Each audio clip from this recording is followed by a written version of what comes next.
that the story really mattered. And now they don't do that.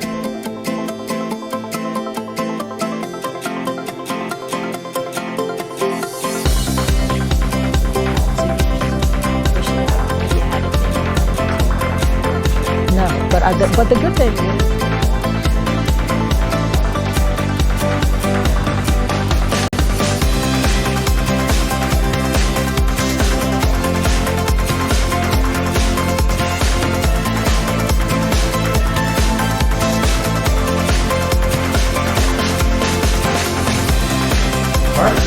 this is another event in our We Are Takoma Arts and Culture series.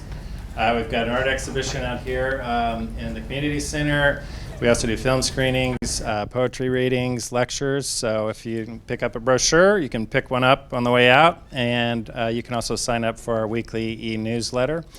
Or you can go to tacomaparkmd.gov/arts. And we're excited now for our lecture with Donna Hopkins. First, we're going to have her friend Ellen introduce her. So thanks again for coming out, everybody. Hi, neighbors, husband, and friends. I've never had the opportunity to introduce my girlfriend, so that's pretty exciting. The good news is I have nothing bad to say, Donna, so don't worry. I can think of a few great words that would describe Donna, which is integrity, loyalty, friendship, passion. But we often say we're spiritually connected.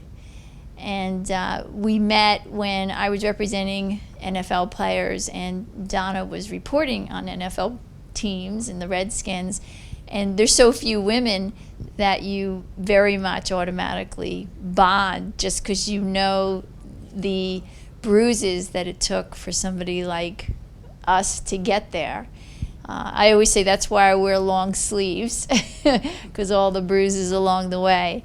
But what I do want to say is that this is such a journey for you. You have taken us on a journey as a family when we heard the news. And I know my son will be forever impacted from your journey. And I look forward to you sharing many other episodes in our family journey down the years. So congratulations and good luck tonight.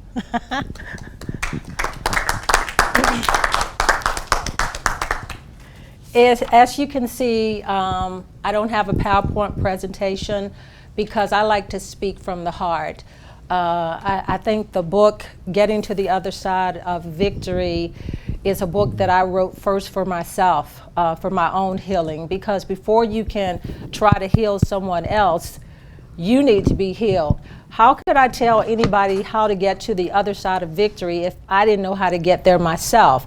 So, first of all, I'd like to thank Takoma Park, and I jumped ahead of myself, for giving me this opportunity to speak to you all that are here today. And I appreciate you coming out, because you could have been anywhere else you wanted to be with so many things that's going on that's pulling at your time. But I thank and appreciate the time. I take nothing for granted. I think because of the things I've gone through in life, I take nothing for granted as far as people coming out and support. So I appreciate you all coming out, and hopefully whatever I'm going to depart of these words tonight, it's going to be something that will stick to you, and it may not be something that may help you right now, but on down the line. And I can remember some things that I've learned in church and heard in other arenas that it didn't really resonate at that time. But trust me, when I was going through 2010, 1997, 1999,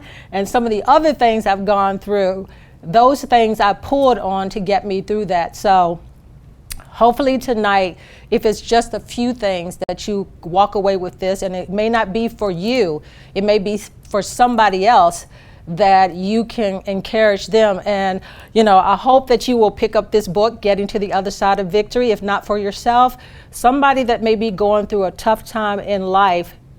Please pick it up for them, because I believe that it is a wealth of information in here that is going to help someone get to the other side of victory. I'm gonna put on my glasses because I have no more young eyes now. So a lot of us in here today realize that or know that.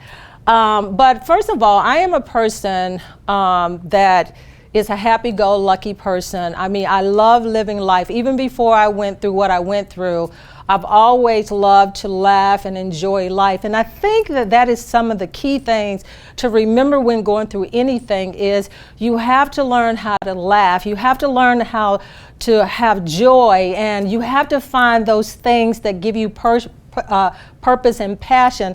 And that's the thing that I've learned probably more so than anything, is that going through everything that I've gone through, I found my passion even more, and I found my purpose.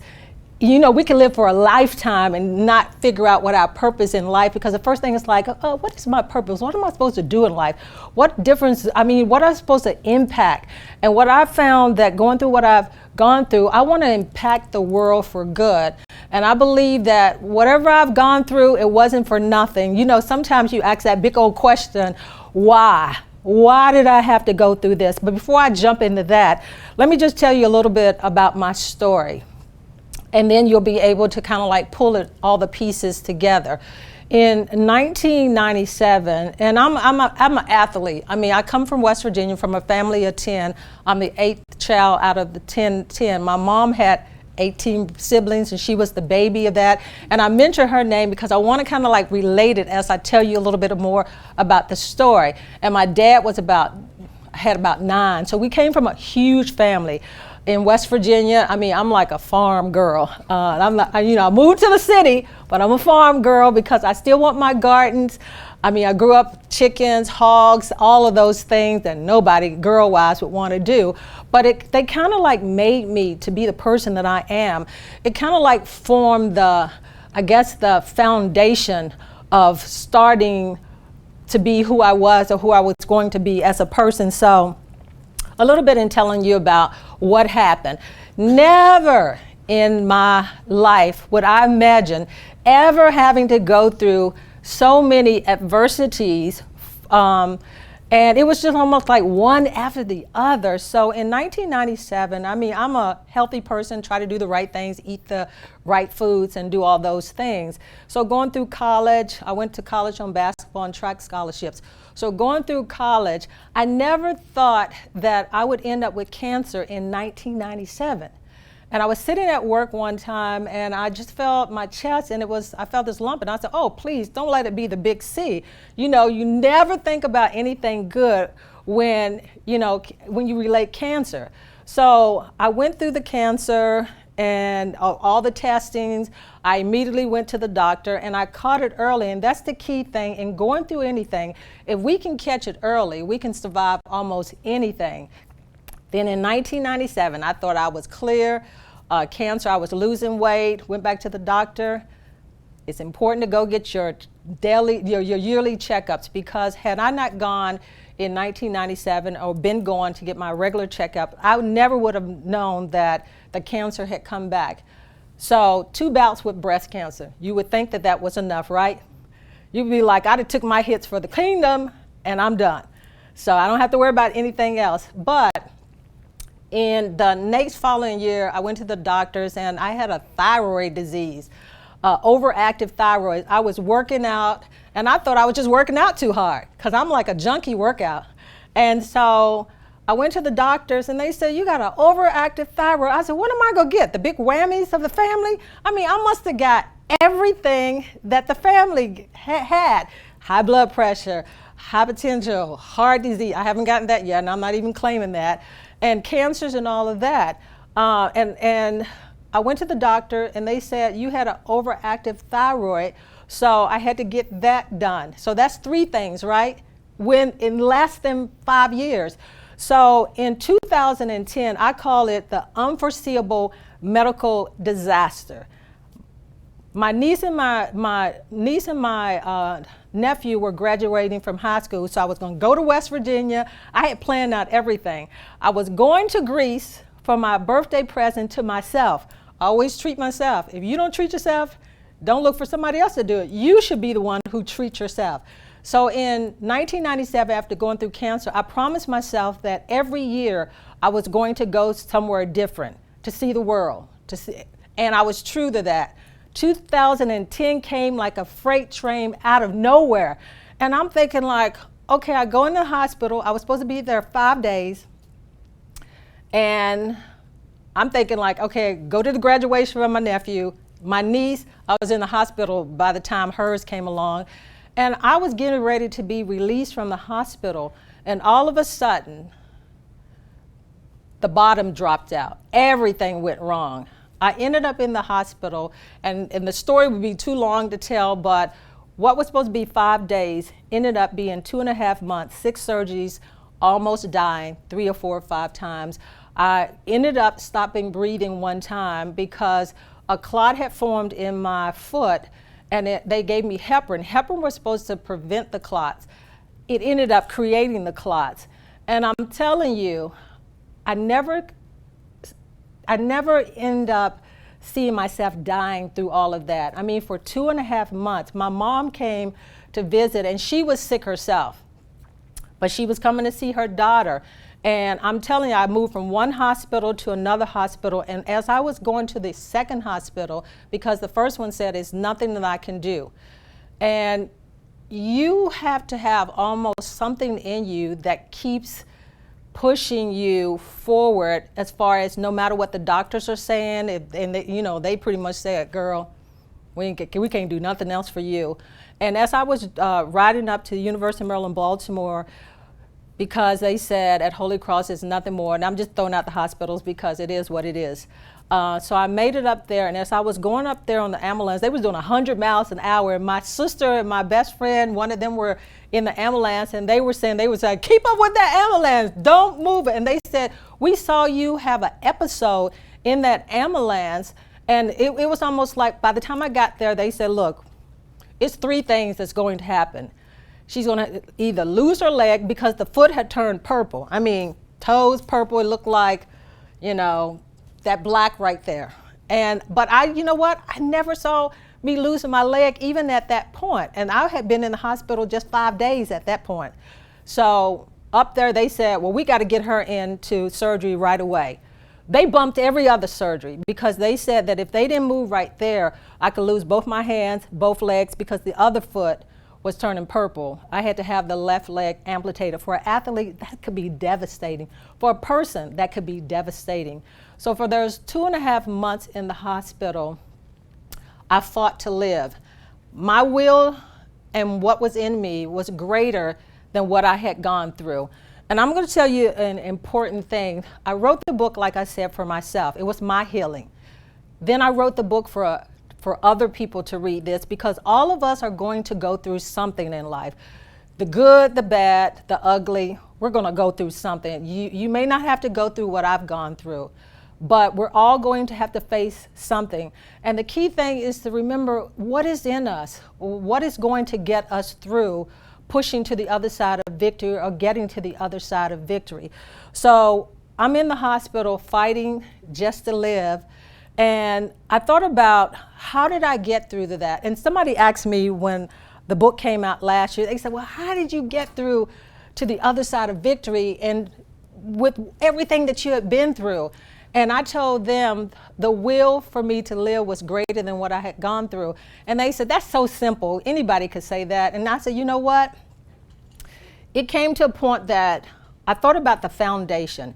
In life, in the beginning, a foundation has to be laid." And I can remember my mom, them laying a foundation of me going to church and getting to know God as a young child, the morals and values, my mom, them taught us. And I watched how they got through sickness, and other struggles. And that I was watching. And the key thing is, they don't even know that I was watching, but I was watching them as a child of how they handle what they had to go through. Because my mom, I'm telling you, she was in the hospital all the time.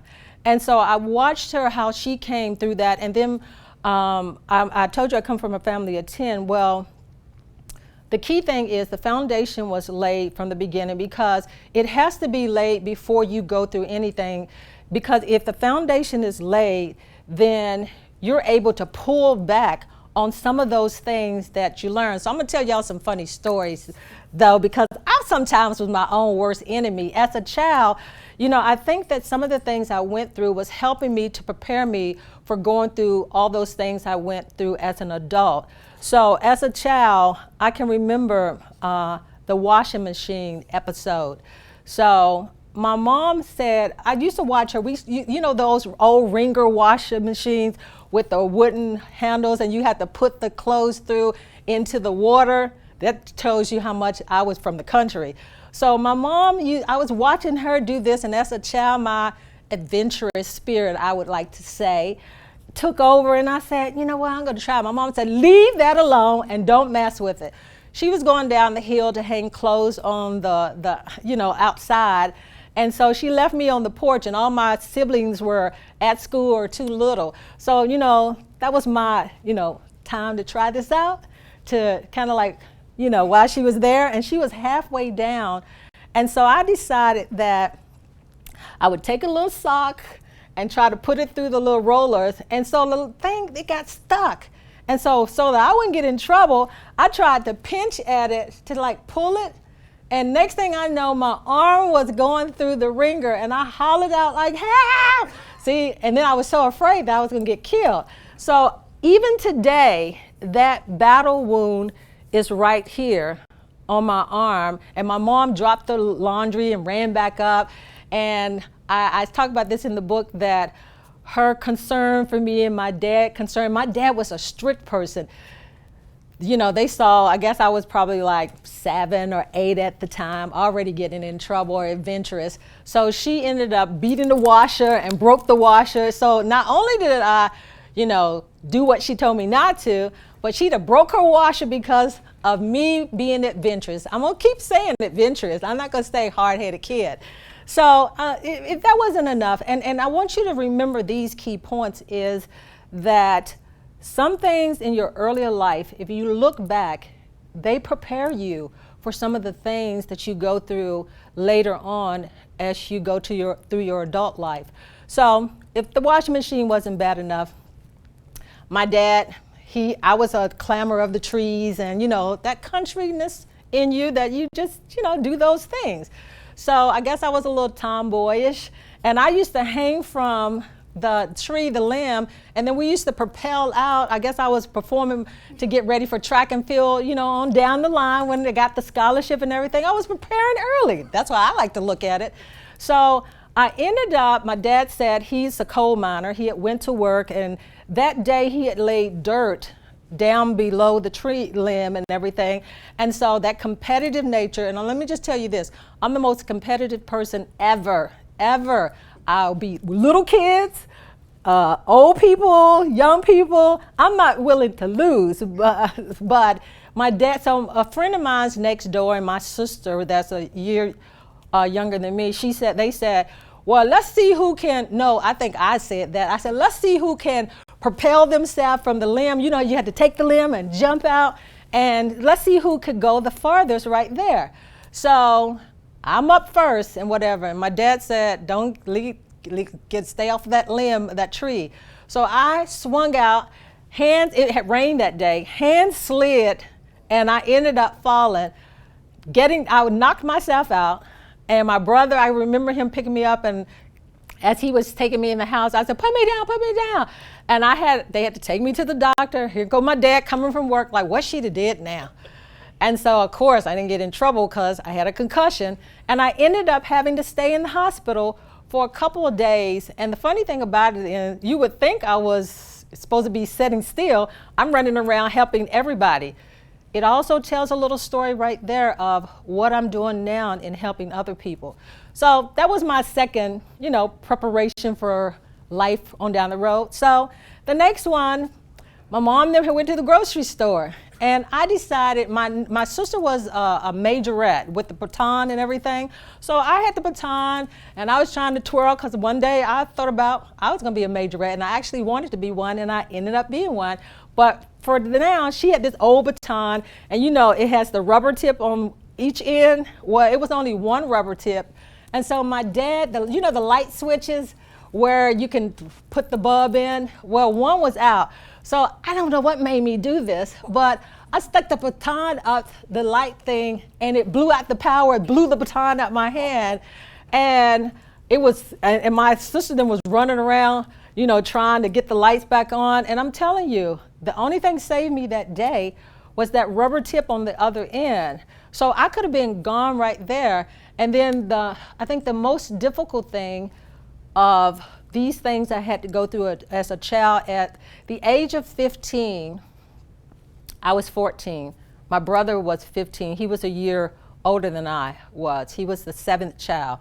And we were at a Bible study, most of us, and my brother was making money, you know, cutting lawns and everything. You know, everybody, entrepreneur, starting early. And so we had went to Bible study, and he had my dad's red truck. Red is my favorite color, by the way. But he had went out to cut grass, and when we came home about 7:30 or so, the truck wasn't there. So my dad went out looking for him, and he couldn't find him. And we learned that on the news that day that he had been killed in a car accident. So at the age of 15, he was 5 minutes from home, and he was on the highway, and he must have hit one of those walls and everything, and he was there with a classmate of mine in the truck, and he ended up getting pinned behind the truck. The other person got thrown out the passenger side. He ended up getting his head hit on the windshield, instantly killed him. And the way we found out is the news was so pitiful then, they just had his body there, and it wasn't covered. So that's how we found out that.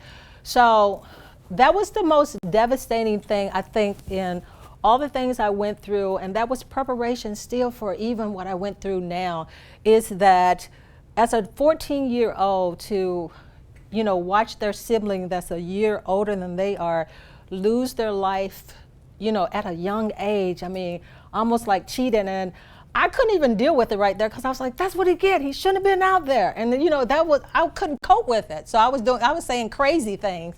But the thing about it is, I watched how my mom then dealt with that as far as losing their child. They had already lost one as a baby when he was like 15 months old, but to lose a child that was with you for a long time, that's difficult. And I watched how my mom then really, you know, helped us get through it when they couldn't even really deal with their own grief. And those were tough things, but they equipped me. When I look back at those things, I said, gosh, the foundation was laid with some of the things you went through that equips you to go through and handle some of the things that you're dealing with now with the right attitude. And quitting should never be an option for whatever you have to go through, because there's always hope. This book I wrote is for those teenage students that think that suicide is the answer, or bullying, that, you know, they can't deal with that, or whatever the situation. This book is for little kids, for, you know, grade school, the athletes, anybody that's going through anything. If you need to find a book that is going to be truthful to you about, you know, going through difficult times, and somebody said, I know you couldn't have had a good attitude. I said, nobody wants to lose their leg. I'm an athlete, and to lose it at this stage of my life, in the second half of it, that was pretty devastating. But when I got out the hospital, I just wanted to get out the hospital for, you know, I think that sometimes when you go through things that is not necessarily for you, it's for sometimes the onlookers that's looking at you of how you went through it and came through it. And I'm telling you, My family is so much better now because when I watch them in the hospital and they watch how I handle the situation, I think I was in there encouraging them, on the brink of dying. I think I'm speaking life to them and helping them to show them how to go through and keep fighting and not giving up, no matter what the doctors say, no matter what it looks like. And trust me, I'm telling you, Ellen can tell you that by the time she got there and she was looking for me and couldn't find me because it's not like me not to call back, when she finally found out what was going on, she came, and I laughed about this. I said, Justin, we were playing checkers, and I said, I think that my brain hadn't caught up because I'm still competitive. I'm trying to beat him, but I was still trying to get everything together. And I think my attitude was so good in what I went through. But the difficult time, I tell people, don't allow what you went through to be the anchor from keeping you from coming up again, because all through going through that, a year, 6 months later, I hadn't even grasped a hold of what I had to go through. My mom passed away. That was difficult because I never wanted to see anybody flatline, just go like this. And they called us, and I went home for Christmas. And I think that, that white sofa that we never want to sit on unless company come, and we don't want to dirty, it's just for show. And that good china that we never want to use until somebody comes over for holidays. I've learned how to really live life to the fullest through all of this that I've been through. I think my eyes have been open to really see what is the real meaning of life and living it to the fullest. We waste so much time over things that we shouldn't waste time over. We don't have control over everything, so why worry about that? And I kind of really learned, I've kind of taught myself not to be around people who don't want to laugh and enjoy themselves. When I go on vacation, you can't go with me unless you're going to have a good time, because if you're a complainer, you're staying at home. But I think that I've learned how to leave and laugh more. I told you I'm a happy person anyway, but I've learned how to laugh. But watching my mom pass away 6 months after going through that, I went home for Christmas. It was her last Christmas. So I have no regrets because at least I got to share Christmas with her. I hadn't even got my prosthetic leg yet, and I was on crutches, and it was the winter time in December. So you can imagine I rode the train home, and I didn't feel sorry for myself. I just kept moving. And the thing about it is you have to keep moving forward until you can see the light again in what you've gone through, because it's not going to always be a happy-go-lucky time and whatever.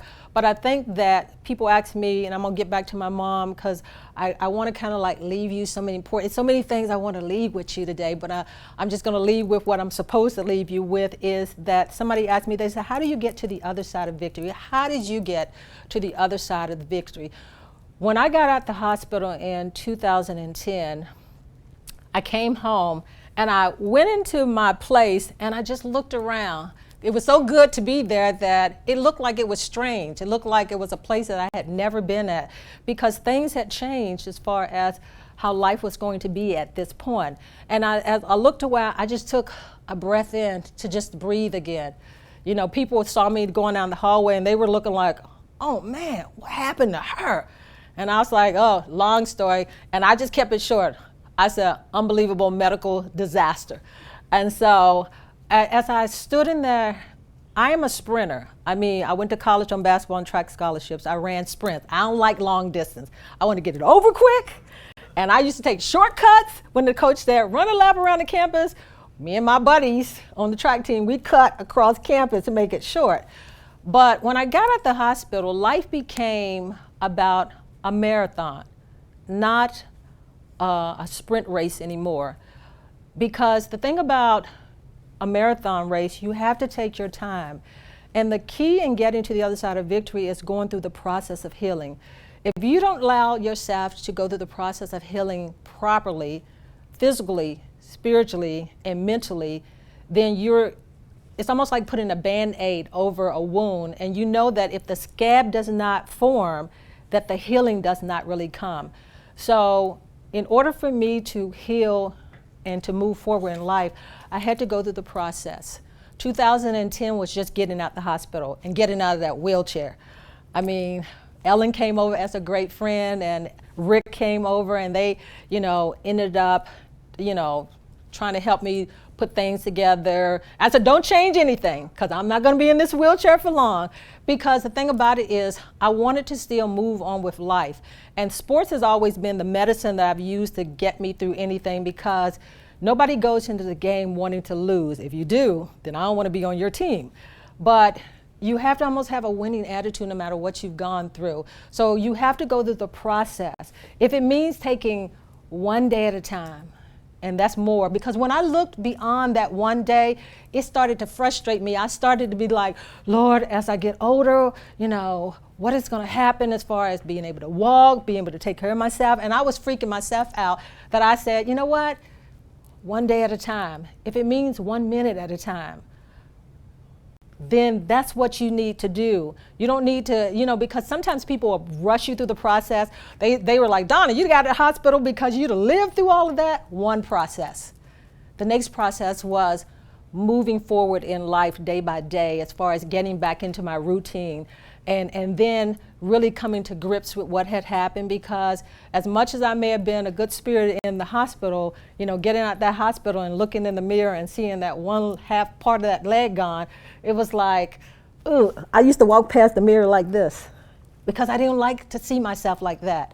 And so I had to come to the grip of loving myself as I was. Look, we all at one time was young, and as we go year by year, we're constantly changing, and we're going to constantly change on that. So I had to look at the fact of enjoy who you are, accept who you are now. You're not the same person in a lot of ways, but you're still the person in the inside is who you really are. Because when you look on the outside, we don't know who people are on the outside, but when they get to know who you are in the inside, that's the person really that you want people to know, and that's a person that had not changed at all. So I went through the process of getting out of the wheelchair, getting back on my feet. I got out of the hospital, and 2 days I was at the gym. They said, how are you going to drive? I said, ain't the driving foot that's gone. I said, I told my sister, because I needed to get back into life. And I don't believe I was rushing, but what I did do is after my mom passed away and they called us home and I saw her flatline, and I had to be the strength almost for my family because they was falling apart. I wanted to fall apart too, but I had to pull some strength together because to get them together. And I told my mom, I said, look, we got this. Your assignment is over. And I couldn't go anywhere because my assignment in life wasn't over. Until our assignment in life is over, no matter what we go through, you can maybe rush yourself and be miserable in the process, but we can't go anywhere until our assignment is over. And like I said, I found passion and purpose in going through this. So as I told my mom, look, you did all that you could. Your assignment is over. We can take over. We're going to be good and everything. And as I whispered in her ear and I sung songs in her ear, she calmed her spirit down. But I'm telling you, as I told my niece, I said, you better suck it up. And I didn't want to be mean, but I said, because she was suffering and she was trying to hold on because she wanted to hold on for us. And so as soon as my niece said, Granny, we're going to be all right, she just passed away. And all I did was look at that flat line. And I can't even get it out of my head today. But the thing about it is I felt comfort knowing that I spoke comfort to her at a needed time. It wasn't about me. Sometimes it's not about us, about what we go through and what we have to deal with. It's for the people that we're going to impact and make a difference. I believe that God never allows you to go through something for nothing, but it's a way for you to help somebody else go through it. I started my foundation for breast cancer. It's 20 years now this year. And if I hadn't went down through breast cancer, guess what? I probably wouldn't have never started that. And I'm with the amputee community helping them, and I mean helping the soldiers. So when I look at what has happened, I say, you are impacting the world for good. You didn't take what happened to you and throw your head under the covers and you're mad. All of us have a reason to be mad about what we went through. But I tell somebody don't get stuck there and stay there and you miss out on life. You're just cheating yourself out of life if you hold on to something you have no control over. There's no do-overs, because if I had a do-over, I'd be saying, docs, I'm not going to have that surgery. I'm good. But the thing about it is, I don't know you never know what's going to happen in when you go have these procedures or you go through life. The thing about it is, what is your attitude after you come through something? That is the thing that you need to really work on. And then you need to tell yourself is, and I tell people, I said, get to the other side of victory is you look at yourself, and I always say that, what is the thing that beats life back into you? What is the thing that makes your spirit leap? One day I told somebody, you can be happy. And I always look for joy, because the thing about joy is joy never leaves you. Happiness, you're mad one day, happy the next. Well, you don't even have to do that. It'll be 1 minute. And the thing about it is, joy is something that just leaps up at the most needed time. And I believe that going through the cancers and thyroid disease, and now the doctors even told me, like last year, you're pre-diabetic. My mom was pre-diabetic. I said, no, I can't receive that. Can't receive diabetes. But the thing about it is, I'm not looking at the diabetes per se. I'm looking at the fact of, if it is, I'm making sure that I live life. And 10 years this June, remember I told you I was supposed to go in Greece in 2010. 10 years later, I'm going to Greece in June of this year.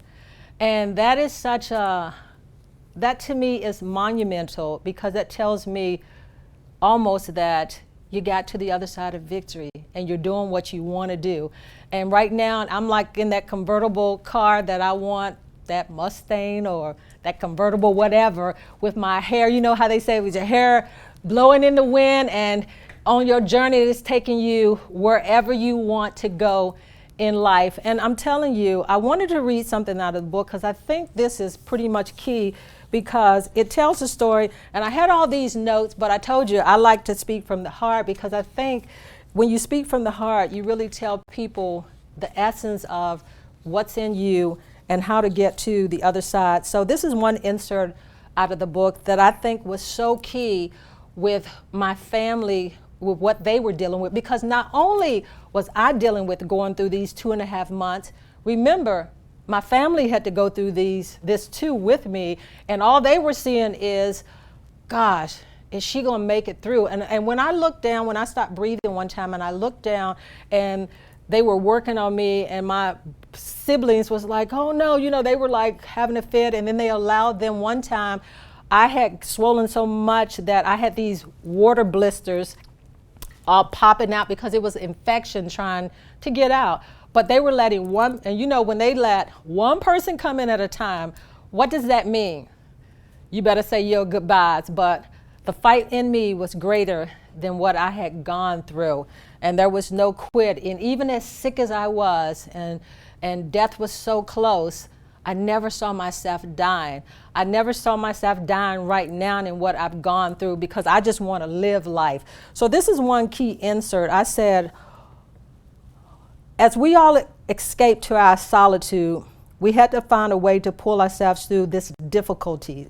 It became a time just to be who we needed to be, when we each could open ourselves up to God and let the reassurance of His everlasting love start to heal our brokenness and bring a long-awaited peace to our souls. As I look back and recall the actions of my family, friends, and myself, none of us allow our spirits to be broken. That is so key right there. We didn't allow our spirit to be broken, even with what the doctors and what it looked like. Although at times I'm sure there was cracks in the armor. For me, as I was in my world too sick to realize all that was going on, God's ear was never too far to hear my inner cry for help. In the darkest hours, God's heart and minds became one, as His heartbeat took over from mine to pump life back into a broken body. Not a broken spirit, but a broken body. I once heard the soul is our living presence. It is the one thing that cannot be changed. It lives despite how our bodies let us down. Our bodies are always going to let us down. But the key thing is not to let yourself down in life. And then I'm going to close with this, and I'm going to leave it open in case you have any questions and everything, is the making of each one of us happens in the process of going through. A new level of who we are happens in the process. Healing comes in the process, all to help us move forward to victory. The way I got to the other side of victory may not be how you get to the other side of victory, or anybody. The key is to get there. And this is my all-time favorite quote that I just live by. Through the depths of whatever we go through, there's hope, there's peace, and there's joy. So thank you all for coming out. Like I said, I had all these notes, but I just allowed, God to lead me to what needed to be said because I wanted to really speak from the heart. So if you have any questions, again, I thank you. I'm most appreciative for you coming out because I take nothing for granted. Every moment to me is a precious moment. Friendships and relationships are so much more better now. I cultivate those things. I don't look for family members to call me up or friends to call me up to come hang out and whatever. Sometimes I just go to them because it's not about, I can only have control over what I do. And the thing about it is that I think I'm a better person today going through all that I went through. And there is no regrets, there is no sadness, although sometimes I'm like, Lord, I surely wish I had that leg back, but I'm good. Because I competed in I was going out for the Paralympics in 2010. I rowed for 4 years. Rowing was good for me because I had nothing to measure it by. So that was good for me. I went out in a boat, don't even know how to swim. And I ended up competing for 4 years, getting gold medals most of the time. Didn't make it to the Paralympics, but I had so many great relationships because they were individuals like me that had lost limbs, or military people that came back from the war, or challenged athletes. So I believe that I was placed there, not so much to win races or make it to the Paralympics, but to impact those lives right there. And also track and field. And I'm really going to close after this. Because in track and field, I started a little late. I said, well, you just want to do that because you really know how to run. You went to college on that. So it was a relationship of this little girl that I met at the only race that I ran in to get ready to qualify for the Paralympics. It was in Chicago, and I had to go up there and get classified and all of that, go through that. And that was going to be the only meet. So I was sitting down, and this little girl came up to me and she said, and I'm nervous too, because I hadn't ran with a prosthetic leg. And so she said, I'm nervous. I said, me too. I said, but all you can do is do your best. I said, and what you can do is don't compete against us, because she was competing against all adults, like, adults. She was like 13. And so, of course, you're going to be nervous. So she ran against us and she didn't win. But I told her before we went out on that track, I said, what you need to do is just do better, have a better time than what you had before. Compete against yourself, not everybody else. And I think that's the key thing, is stop competing against everybody else. So when she finished racing and she had another race and she ran up to me, she said, Donna, she said, I did better than I did before. This was my best time. I said, see, I told you. Again, I think I was placed there, not to win a race, because it's not always about winning a race. It's just finishing the race. And I believe that I was there for her that day to help her to feel better about herself and not competing against people, but just doing your best. And that's all we can do, is do our best. But I would challenge all you today is make an impact, your impact for the world for good. Thank you so much. Any questions?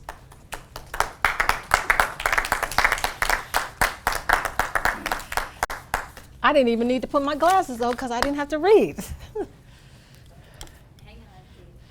Oh. Hello, Donna. Ms. Hopkins. So, as you were speaking and you were talking about your time in the hospital, I mean, you were descriptive about being so close to death.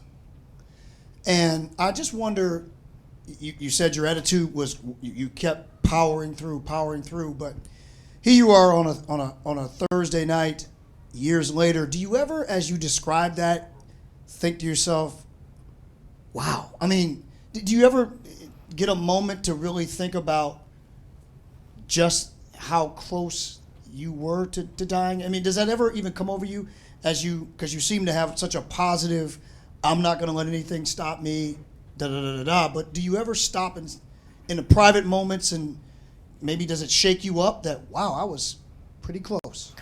I actually did, and the thing about it is, from time to time, I even think about it now, but the moment that I really realized how close it was, because think about it, I was too sick in the hospital for all those 2.5 months that I didn't even know if I was alive, because they kept me so doped up and I was in and out. A friend of mine, she said that, I remember one time you saying, did the Lakers win? Because they were playing, they say they have to win. But when I got at the hospital, I started writing when I was in the hospital, because I knew that God has placed the book in me to write. And like I said, it was for my healing. But when I got out the hospital, I was starting to write, but I told my friends that were there with me and family members, I said, could you start writing what you saw in the hospital and whatever? It was through what they wrote that clarity came of how bad it was, because I don't think I really realized how close I came to death, although that episode when I couldn't breathe and I was grabbing the nurse, I was like, I can't breathe. And that's what I remember the whole time I was in the hospital. I only remember that breathing episode because I thought I was taking my last breath. And if you ever realize how hard it is when you're trying to just get air and you're like, and I was in distress. Just trying to, they had the tent over me and the oxygen, and I would pull it out to say, is this working? And I was grabbing the nurse, and they immediately had to stop because the clot had went up in my arm and came close to hitting my heart. And once it goes up here and they trying to break it off, any pieces break off, it is over for you. But when I came out of the hospital and my friends gave me their manuscript of what they had wrote, and I started to read it, and I had to stop it because I started crying. I just busted out crying because I was like, gosh, you were that close. With what they wrote, they gave details of just step by step of what went on during that 2.5 months. And it was grueling. And when I read that, I cried for some time during that day. And I think that when I look back now, I'm just appreciative because I know how close I almost wasn't here today. The cancer wasn't, you would think that the cancer would be bad enough because, anybody think cancer, you're like, you're not gonna make it through that. But that was under control because everything was caught early, although I found out last year was aggressive breast cancer. And I was like, what? Thank God I didn't hear that, because that would have been hard right there. The doctor said, I told you. I was like, no, I didn't hear that either time. But the good thing is, and it must not have been meant for me, because I was looking at her just last year like, what? And then when I walked out of her office, I started crying because I was like, oh my gosh, that's scary. Even now, because every day, every time I go back for my mammogram, I'm sitting there like, please don't call me in for a second time to see that you need to take morphine and everything, because that's never a good sign, because that's what happened the first time. But that's when I realized how bad it was, when I read over their notes. And it was good because I was able to sit there by myself and emotionally let things out for the first time, because I think that one time I asked myself, did you deal with this?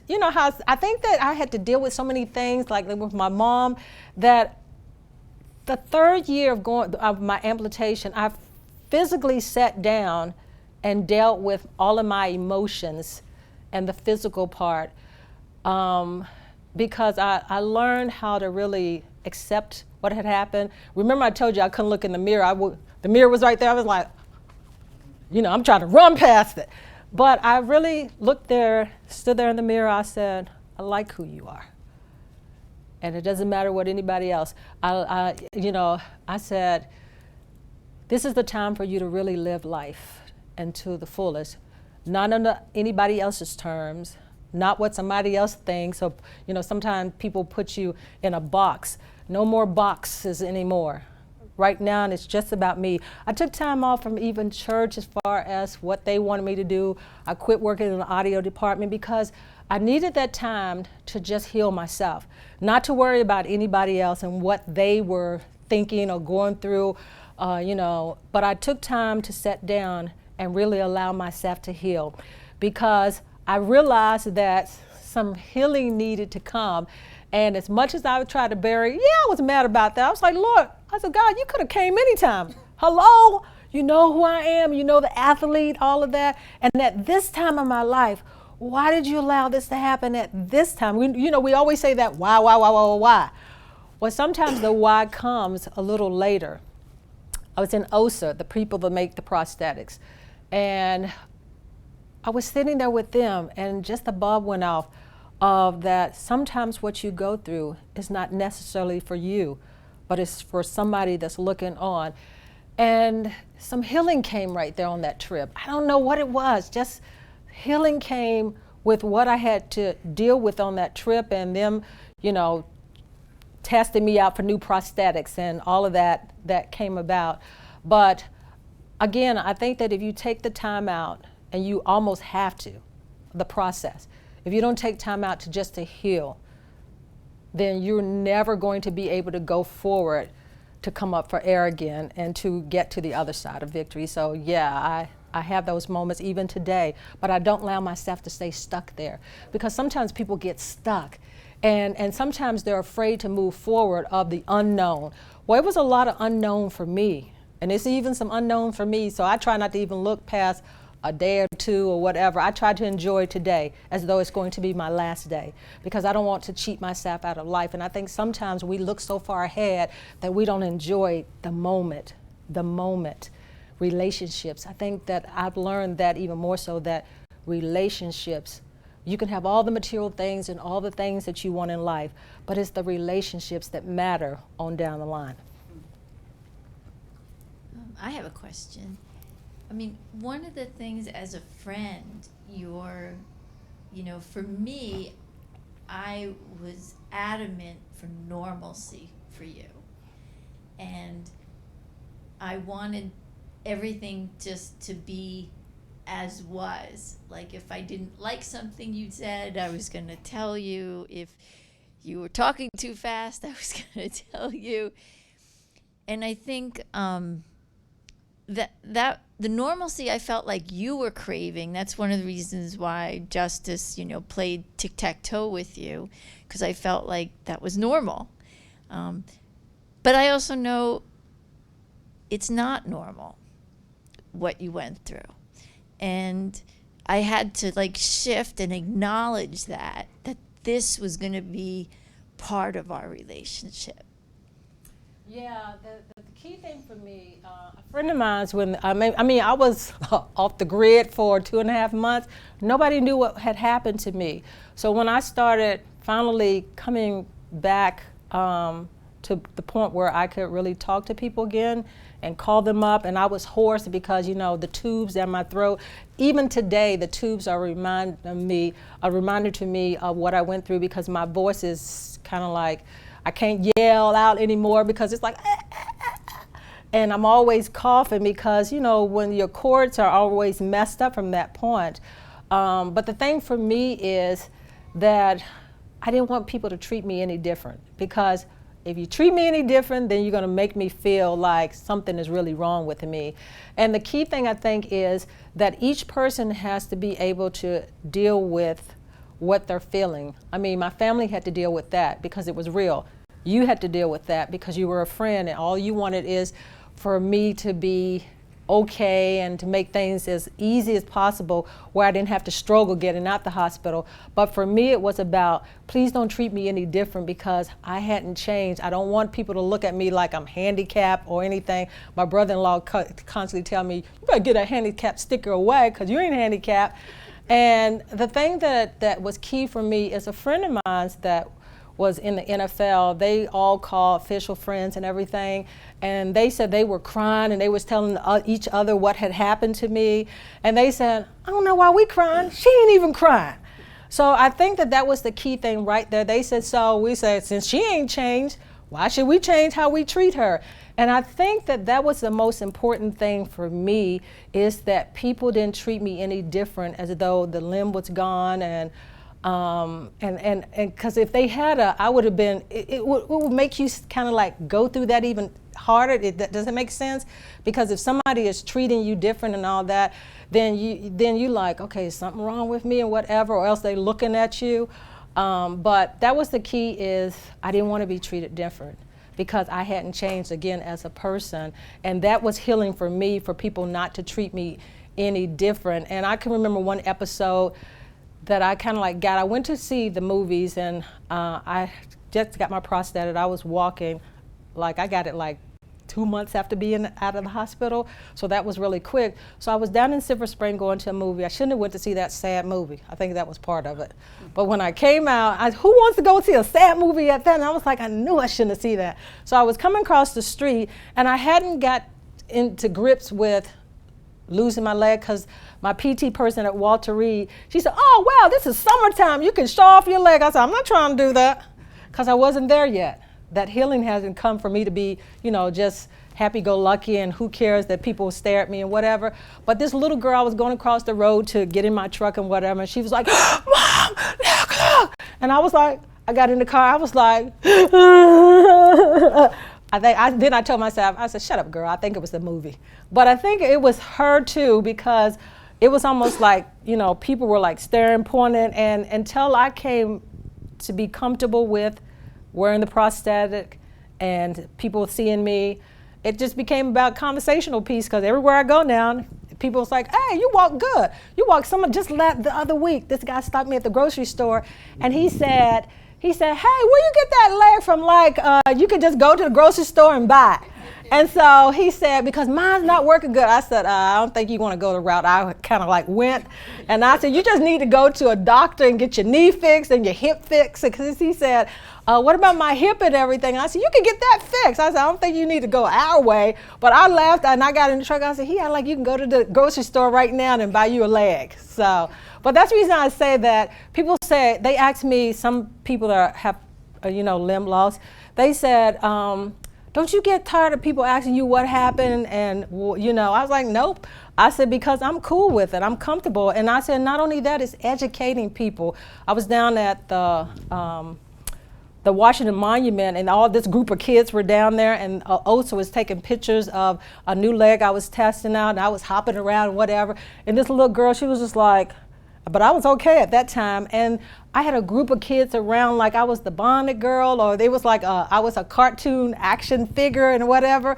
So I made them comfortable, because I think when you make people comfortable, you can educate them also, but you have to be first there. So I got up, because they kept talking to me. I said, the Bonded woman? I said, you probably don't know that, but I said, but I can jump the buildings and whatever. I made it a cartoon for them. And I started jumping up and showing them what the leg was, and the teacher was saying, come on, we gotta go. That little girl wasn't moving. She was like, she stayed there for about 20 more minutes. But it was good for me, because that was healing for me also, because I engaged with those kids and I was teaching them some great lessons that I didn't even realize I probably was teaching them that day. I know I hopped around, but So you began in speaking about your family and the large family, and I was just wondering, with your siblings, your spirit that obviously you have. Are your siblings similar? Do they have the same view or similar view of life that you have? Not at all. Not 10 siblings and everything, because it's almost like some of them, I said, God, y'all can't handle nothing. I said, something come along, but that's all right, because everybody wasn't meant to handle. I just believe that that's how I was made, and for me to fulfill my assignment on this earth, because all of us have assignments, is that I was made that way. I mean, I think about my parents. They used to call me, I'm the 8th child, not the oldest. And even as a child, they called me Donna. My name is Donna, but they wanted me to be Donna, D-O-N-A. So that's what they called me. And they said, Donna, could you go do this? Could you go pick up this person? And I'm thinking like, I'm not even the boy, and I'm not the oldest. But they saw something in me there too. And but no, I think none of my siblings, some of them, I think the younger kids are, but not with the same spirit. But I think they're able to cope with things better, like the 8th, 9th, and 10th child. But some of the older ones, they found it hard, because one of my sisters, she just turned 60-something, her birthday, 65 or whatever. She said, another year. I mean, she said it like gloom and doom. And I'm thinking like, that's another year to live. So no, they don't. But I think that when they saw me in the hospital, and one thing for sure is that one of my older sisters, if it didn't help anybody else, her and my relationship are so much different now, because she stayed with me the most in the hospital and she saw quite a bit. And now it's almost like we pick up the phone and talk. She checks up on me all the time. And you could tell that she was one of those stern people like my dad. My dad was rough, tell me. I'm telling you. But she has softened some.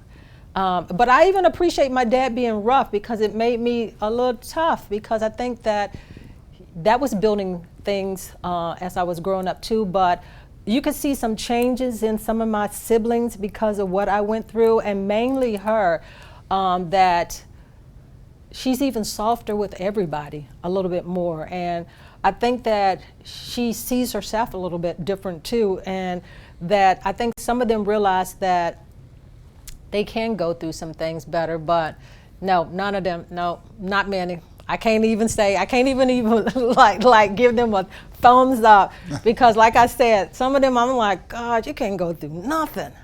And then I tell myself they weren't meant sometimes to go through those things, but hopefully with seeing some of the things I've gone through, that it's built something in them that they can hold on if they ever have to face anything.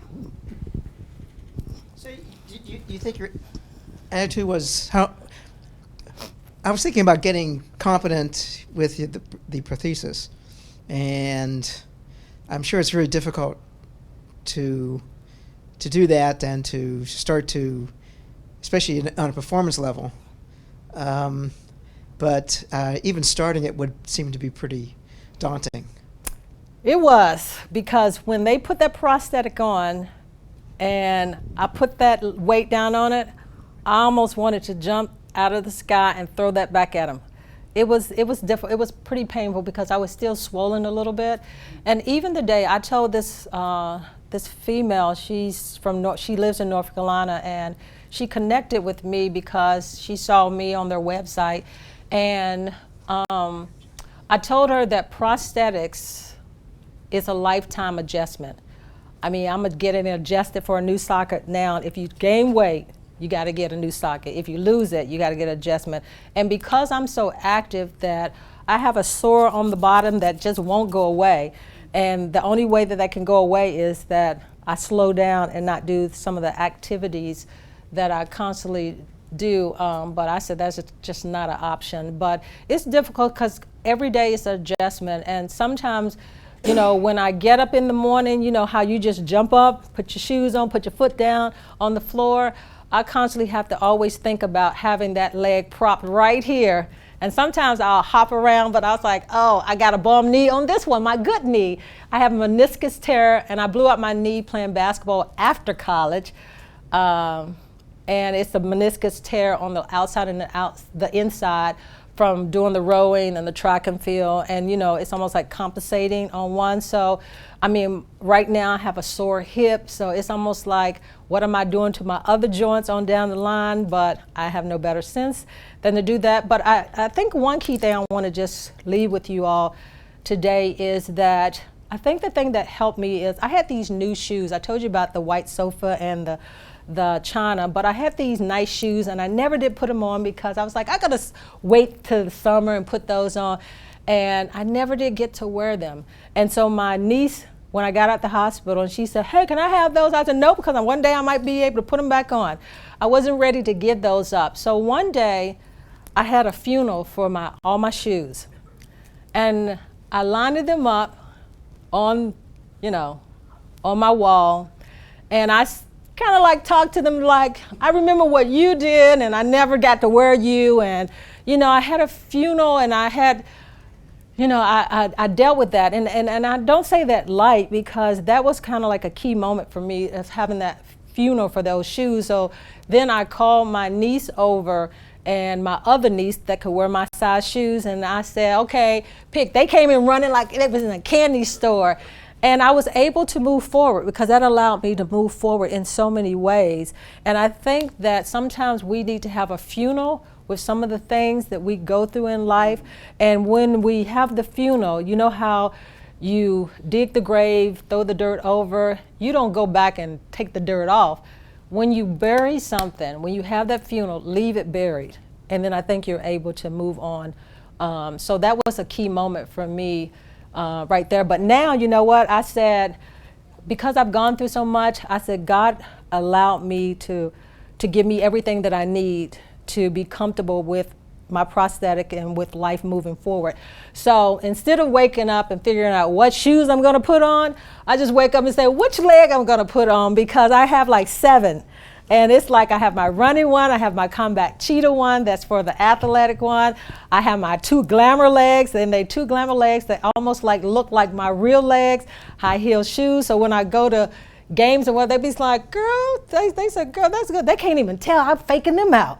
And so I just got a brand new one. So, you know, I just picked the legs, like 7. And once I get finished with those and they test me have me testing other ones, then I donate those to other people who may not be able to have, because prosthetic legs are $60,000 to $80,000. Who can afford that? And you know, insurance only allows you to have one, and I believe that they should allow you to get as many as you need so that you can be what you were before, you know, before all this happened. But I've been blessed and fortunate to be able to get all that I need.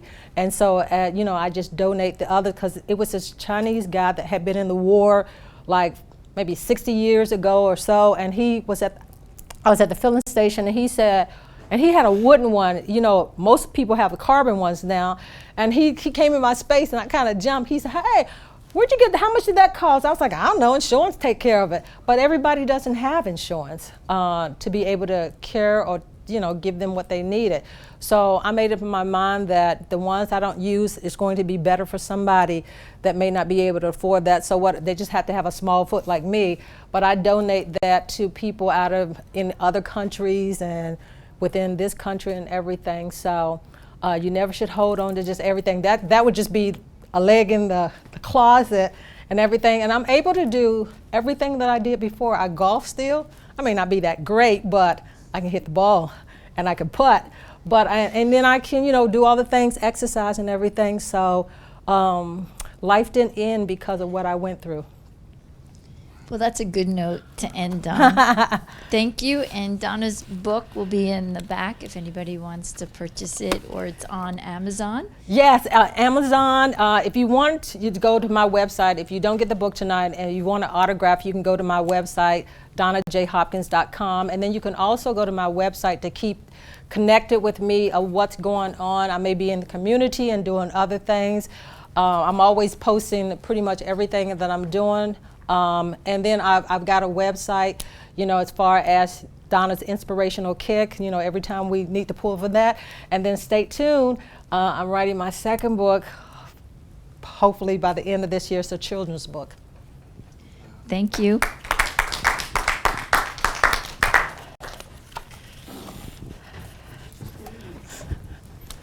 Did I keep you too long?